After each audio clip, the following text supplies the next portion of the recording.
Bonjour Franck, Bonjour. aujourd'hui on va parler de géobiologie. On arrive doucement sur la fin du podcast. J'aimerais te poser quelques questions à réponse rapide, Oui, un peu pratique. je vais essayer. Un peu pratique. Une chose à faire ce soir gratuitement pour améliorer son lieu. Alors, un truc tout bête que tout le monde peut faire. Les anciens appelaient ça la fumigation. Alors, tu peux soit allumer un encens naturel, bien sûr, pas chimique, soit tu peux prendre un bout de Palo Santo ou de l'encens sur un charbon ardent.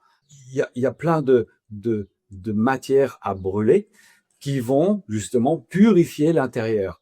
La fumigation, elle a été prise en compte et elle est mémorisée surtout dans l'inconscient collectif occidental du temps des grandes vagues de maladies comme la lèpre, tout ça. Il fallait purifier l'air. Ça va bien plus loin que ça parce que l'odeur, la fumée de ce qu'on brûle, va dégager une énergie. Il y a des matières qui, justement, nettoient les ondes nocives. Alors, bon, c'est clair que s'il y a une faille sous la maison, c'est pas l'encens qui va nettoyer la faille, mais elle va nettoyer certaines scories qui peuvent être, par exemple, d'ordre mental, émotionnel, même astral, même de l'invisible, même spirituel. Et ça, tout le monde peut le faire. Par contre, peu pensent à ouvrir les fenêtres, pensant que oui, ça va embaumer, ça va sentir bon. Mais non, si on fait ça pour nettoyer, c'est comme si on se met dans une baignoire et que finalement, on se rince dans l'eau où on s'est lavé. Si tu n'ouvres pas, la fumigation, est-ce qu'elle va faire le nettoyage? Oui, mais ça va tout rester à l'intérieur. Finalement, tu n'as rien nettoyé. Le principe, Bouddha avait dit comment remplir un verre d'eau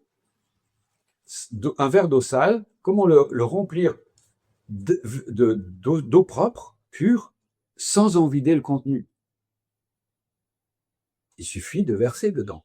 Mais si tu verses dedans et que tu fermes le verre en même temps, il n'y a rien qui sort, il n'y a rien qui peut rentrer.